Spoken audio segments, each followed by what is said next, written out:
তোমরা কেমন আছো তোমরা সবাই? আশা করি সবাই ভালো আছো, আমিও ভালো আছি। আজকেও চলে এলাম নতুন একটি গল্প নিয়ে। আশা করি তোমাদের অনেক ভালো লাগবে। তাহলে চলো যাওয়া যাক মূল গল্পে। আমি খুবই আশাবাদী যে এই গল্পটা থেকে তোমরা অনেক বিনোদন পাবা। তাহলে শুরু করা যাক। তার আগে তোমরা যারা এখন পর্যন্ত আমার চ্যানেলটি সাবস্ক্রাইব করোনি, ফটাফট করে সাবস্ক্রাইব করে বেল আইকন টিপে দাও, যাতে নতুন নতুন ভিডিও আসার সঙ্গে সঙ্গে পেয়ে যাও। বন্ধুরা, আমার স্বামী ছিল খুব ভালো একজন বেসরকারি অফিসের অফিসার, কিন্তু আমার স্বামী শারীরিক কোনো সুখ দিতে পারতো না। আসলে ও কেমন ছিল, ও বিয়ের পরপর আমি জানতে পারি যে ওর শারীরিক কোনো ইচ্ছে বা চাহিদা বা ওর ওই লাঠিটা আর কি, ওটা দাঁড়ায় না, ওটাতে কোনো বল শক্তি কিছুই নাই। বা কীভাবে মানুষ ও চাহিদাটাকে পূরণ করে ও সেটাও জানে না। কোথায় কোথায় একটু চুমো দিতে হয়, ধরতে হয়, কি করতে হয় ও কিছুই জানে না। সে অনেক শিক্ষিত একজন ছেলে, তারপরও এগুলো কিভাবে জানে না অ্যাকচুয়ালি আমি জানি না, বা আমার মাথায়ও কাজ করে না। তো যাক, অন্য 10টা মেয়ের মতো আমি না হতাশ হয়ে যাইনি বা ভেঙে পড়িনি, আর এগুলো নিয়ে আমার কোনো অভিযোগও ছিল না। তবে ওনাকে সুস্থ করার আকাঙ্ক্ষা আমার ভিতরে অবশ্যই ছিল, আর আমি আমার আকাঙ্ক্ষা মোতাবেকই আগাতে থাকি, আমি কারো কোনো কথাই শুনি নাই। এভাবেই আমার বিয়ের 3 মাস কেটে গেল। 3 মাসের মধ্যে আমার স্বামীর সাথে আমার শারীরিক কোনো সম্পর্ক হচ্ছে না। উনিও কিছু করতে পারছেন না, বা কিভাবে করে উনি এগুলো কিছুই বলতে পারে না বা জানে না। মাঝে মধ্যে যদিও উনি একটু আধটু কাছে আসতো, কিন্তু কিভাবে কি করে সেটা উনি জানতো না। হ্যাঁ, একটু যদি ডালিমের মধ্যে একটু হাত দিতে যেত, আপেলের মধ্যে একটু চাপ দিলেই ওনার নিচ থেকে মধু গড়গড়ে বের হয়ে যেত। তো ওখানে কী বা করার আছে, কিছুই করার নাই। এভাবেই বেশ মাস 3 কেটে গেল। যাওয়ার পর আমি খুব ভালো একজন ডাক্তার দেখালাম। দেখানোর পর ওকে অনেক মেডিসিন সাজেস্ট করলো। তারপর হচ্ছে ওর গোসলের সাবান আলাদা আলাদা, অয়েল, অনেক কিছু আলাদা আলাদা, ওগুলো খুব দামি দামি জিনিস ছিল। তো আমি ডাক্তারের কথা মোতাবেক ওকে সব কিছু কিনে দিলাম।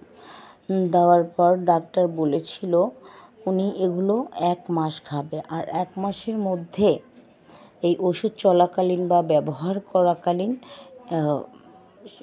স্বামী স্ত্রীর সম্পর্ক হওয়া যাবে না বা করা যাবে না।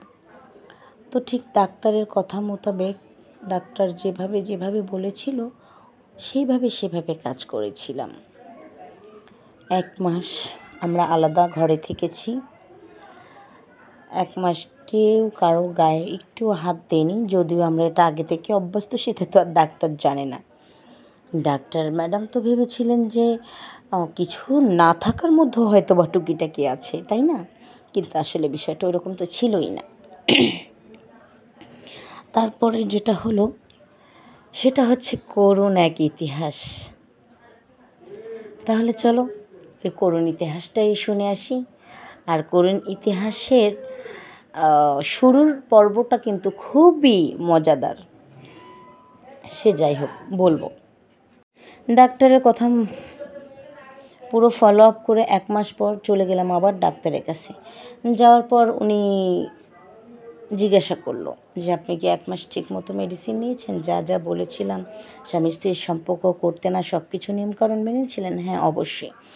তারপরে সব ওষুধগুলো চেঞ্জ করে 3টা মেডিসিন দিয়ে দিল, শুধু মুখে খাবে। এখন তো নতুন মেডিসিনগুলো নিয়ে আমরা বাসায় চলে আসলাম। আয়সা উনি রাত্রে খাইলো। তো ডাক্তার বলছিল যে প্রতি রাতে যেন আমি ওনাকে 1 গ্লাস গরম দুধ দিই, এভাবে জানি টানা 1 মাস খাওয়াই, 15 দিন বন্ধ রাখি, আবার 1 মাস খাওয়াই, এভাবে সাজেস্ট করছিল। তো সেম দিলাম। দেওয়ার পরে সেদিন ছিল আমার জীবনের প্রথম রাত আমার স্বামীর সঙ্গে। আগে থেকে তো আমার স্বামী যদিও ওই নিচের লাঠি ঠিক ছিল না, তারপরেও কিন্তু মুখে হাতে অনেক কাজই করতে পারতেন, কিন্তু আসলেই উনি ওগুলো কখনো চেষ্টাই করেন নাই। কিন্তু ওই সেদিন যেদিন আমরা ডাক্তারের পরামর্শ নিয়ে আসি 1 মাস পর ফাইনালি আমাদের মূল উদ্দেশ্য যেটা সেটাতে আমরা সফল হয়ে যাই। এখন সফল হয়ে গেলাম, কিন্তু সফলতা আসলো কিনা সেটা হচ্ছে কথা। তো রাতে খাওয়া দাওয়া শেষ করার পর যখন ঘরের লাইট অফ করে দিলাম, তখনও দেখি আমার স্বামী এক কাত হয়ে শুয়ে রয়েছে। আমার দিকে কোনো মানে আমি যে আছি তার পাশে কোনো রকম কোনো চাহিদা বা ইচ্ছা কোনো কিছুই নাই। না থাকার ফলে আমি যেটা করলাম, আমি নিজে থেকেই ওনার কাছে গেলাম। যাওয়ার পর পিছন থেকে জড়িয়ে ধরলাম। ধরার পরে ইনডাইরেক্টলি আমি বলেই ফেললাম, দেখো সবাই সব কিছু পারে না, আমি মানি। আর এগুলো নিয়ে আমার কোনো আফসোস বা অভিযোগ কোনোটাই ছিল না। তবে হ্যাঁ, তোমাকে সুস্থ করার আকাঙ্ক্ষা তো বটেই আছে। তো দেখো, নিজেরও তো কিছুটা ইচ্ছে থাকতে হয়, তুমি কেন ওই দিক ঘুরে আসো, আমি বললাম অনেকে। এটা বলার পর আমার স্বামী আমাকে জড়িয়ে ধরলো। ধরার পর বুঝলাম না কিছু। হ্যাঁ, উনি ফার্স্ট টাইমটা মানে কী করলো না করলো বুঝলাম না। আমাকে ধরার সাথে সাথে আমারও মধু শেষ, মধুর সাথে সাথে বাহিরে পড়ে গেল। তো আমি তো হতাশ যে আসলে ওনাকে ঠিক করতে পারলাম না। তারপরে যেটা হচ্ছে সেটা হচ্ছে যে একটু পর উনি নিজে থেকেই আমার কাছে আসলো। আসার পর এক এক করে আমার সব জামা কাপড়গুলো খুলে ফেললো। খুলে ফেলার পর আমাকে অনেক মানে সারা অঙ্গেই চুমু খাচ্ছিল, ডালিমগুলো নিয়ে খেলা করছিল, খুবই খুবই চোষাচুষি করতেছিল। তারপরে দেখলাম ওনার লাঠিটা বেশ মানে 11 থেকে 12 ইঞ্চি লম্বা হয়ে গেছে, বেশ মোটা সোটা দেখাচ্ছিল। তো আমি আবার হাত দিয়ে সেটা ধরলাম। ধরার পর আমার স্বামীর মধ্যে দেখলাম অদ্ভুত একটা চাহিদা উৎপন্ন হয়েছে। তারপরেও আর সহ্য করতে পারছিল না। তারপরে আমাকে শুয়ে আমার উপরে উঠে গেল। উঠে যাওয়ার পর যখন উঠে তখন টাইমটা ছিল রাত 1:30। আর উনি ভোর 5টায় আমাকে ছাড়েন। এতটা পাওয়ারফুল হয়ে গেছিল আর খুবই রোম্যান্টিক হয়ে গেছিল। তো এভাবে উনি আমার সঙ্গে 3 দিন শারীরিক সম্পর্ক করছেন।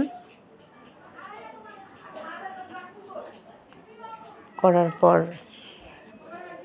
আমার কাছে আরও 3 মাস উনি ছিলেন। 3 মাসের মধ্যে মাঝে মাঝে হয়েছে, অত গভীরভাবে হয় নাই, হালকা পাতলাভাবে হয়েছে। কারণ আমিও কর্মজীবী ছিলাম, উনিও কর্মজীবী ছিলেন। অসুস্থতার কারণে খুব বেশি একটা কাজ করতে পারতেন না, কিন্তু কর্মজীবী ছিলেন। এভাবেই বেশ কিছুদিন কাইটা যাওয়ার পরে তো আমি গর্ভবতী হয়ে গেলাম। যার পর উনি চলে যাওয়ার কয়েকদিন আগে থেকে ওনার কাছে ফোন আসতো। ভোরবেলা শুধু ফোন আসতো। ফোনে কী কথা হয়তো না হয়তো জানতাম না, বুঝতাম না। তো একদিন আমি নিজেই রিসিভ করে বসি, আমার কণ্ঠটা পাওয়ার সঙ্গে সঙ্গে না ও পার থেকে কী আজে বাজে গালাগালি দিত। কে গালি দিত, কী দিত আমি কিছুই বুঝতে পারতাম না। পরে ওনাকে জিজ্ঞেস করলাম, আচ্ছা কে, কেন এইভাবে আমাকে গালিগালি দিত? পরে শুনি কি ওনার নাকি আরেকটা ওয়াইফ আছে, বাচ্চা আছে। আমি তো তো এই নিয়ে মানে 2-4টা কথা কাটাকাটি হয়েছে যে আপনি কীভাবে আমাকে এভাবে ঠকাইলেন, কীভাবে পারলেন, আপনার জন্য কী করিনি আমি। তারপর যেটা আরেকটা বিষয় সেটা হচ্ছে যে ওনার আমার বিয়েটা হয় এমন পর্যায়ে যে ওনার কেউই ছিল না দুনিয়ায়। হ্যাঁ, ওনাকে আমি বেশ কয়েক বছর রাস্তাঘাটে অনেক কষ্ট করে থাকতে দেখেছি। আমি ওনাকে থাকার একটা জায়গা দিয়েছিলাম, পেটে দুবেলা ভাত দেওয়ার জন্য একটা ব্যবস্থা করেছিলাম। কিন্তু তলে তলে যে উনি একজন বেইমান আর বিশ্বাসঘাতক ছিল সেটা আমার জানা ছিল না।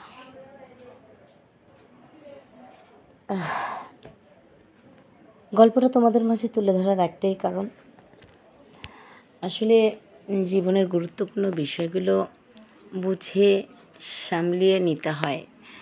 আমার গার্ডিয়ান আমাকে না করেছিল, আমি শুনি নাই, যার ফল আমি আজও ভোগ করতেছি। আমি যে গর্ভবতী ছিলাম, আমার মেয়েটা যে হয়েছে না, সে তাকেও স্বীকার করে নেয় নাই। সে চলে গিয়েছে আমাকে ছেড়ে 3 দিন পরে।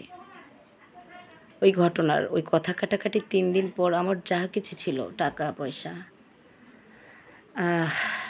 যা ছিল আর কি, সব নিয়ে চলে গেছে। টাকা পয়সা বড় ফ্যাক্টর নয়, কিন্তু লোকটাকে তো আমি খুব ভালোবাসতাম।